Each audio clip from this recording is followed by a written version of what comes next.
जय सिया राम भक्तों, आज मैं आपको मोक्षदा एकादशी के विषय में बताऊंगी। पंचांग के अनुसार मार्गशीर्ष मास के शुक्ल पक्ष की मोक्षदा एकादशी 22 दिसंबर 2023 को सुबह 8:16 पर शुरू होगी और समापन 23 दिसंबर 2023 को सुबह 7:11 पर होगा। धर्मराज युधिष्ठिर कहने लगे, हे भगवान, मैंने मार्गशीर्ष कृष्ण एकादशी अर्थात उत्पन्ना एकादशी का विस्तार से वर्णन सुना। आप कृपया करके मुझे मार्गशीर्ष माह के शुक्ल पक्ष की एकादशी के विषय में बताइए। इस एकादशी का क्या नाम है, इसका विधान क्या है, विधि क्या है। भगवान श्री कृष्ण बोले, इस एकादशी का नाम मोक्षदा एकादशी है। यह व्रत मोक्ष देने वाला तथा चिंतामणि के समान कामनाएं पूर्ण करने वाला है, जिससे आप अपने पूर्वजों के दुखों को खत्म कर सकते हैं।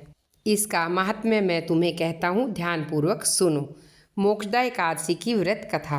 गोकुल नाम के नगर में वैशानक नामक राजा राज्य करता था।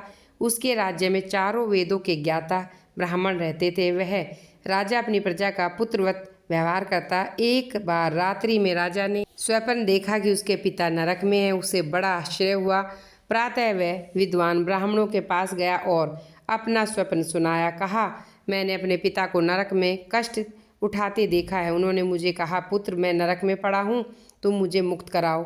जब से मैंने यह वचन सुना तब से मैं बहुत बेचैन हूँ। राजा ने कहा, हे ब्राह्मण देवताओं, इस दुख के कारण मेरा सारा शरीर जल रहा है। अब आप कृपया करके तप, दान, व्रत आदि ऐसा उपाय बताए जिससे मेरे पिता को मुक्ति मिल जाए। उस पुत्र का जीवन व्यर्थ है जो अपने माता पिता का उद्धार ना कर सके। जैसे एक चंद्रमा सारे जगत में प्रकाश कर देता है, परंतु हजारों तारे नहीं कर सकते। ब्राह्मणों ने कहा, हे राजन, यहाँ पास में ही भूत भविष्य वर्तमान के ज्ञाता पर्वत ऋषि का आश्रम है। आप उनकी पास जाइए और अपनी समस्या का समाधान कर सकते हैं। ऐसा सुनकर राजा मुनि के आश्रम पर गए।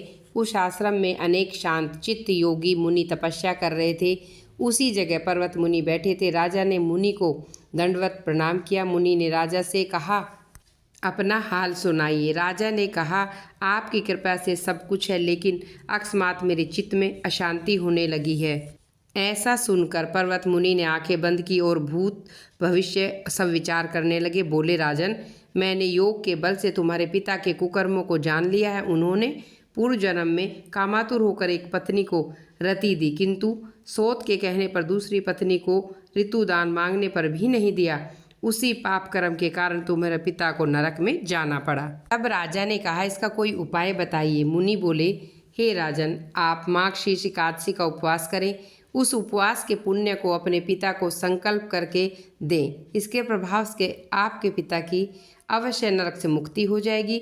मुनि के वचन सुनकर राजा महल में आया और मुनि के कहने के अनुसार कुटुंब सहित मोक्षदा एकादशी का व्रत किया। इसके उपवास का पुण्य उसने पिता को अर्पण कर दिया। इसके प्रभाव से उसके पिता को मुक्ति मिली और स्वर्ग में गए और जाते समय पुत्र से कहने लगे, हे पुत्र, तेरा कल्याण हो। यह कहकर वे स्वर्ग को चले गए। मार्गशीर्ष मास की शुक्ल पक्ष की मोक्षदा एकादशी का व्रत जो करते हैं, उनके सारे पाप नष्ट दूर हो जाते हैं। इस व्रत से बढ़कर मोक्ष देने वाला और कोई व्रत नहीं हो सकता। बोलो एकादशी मैया की जय।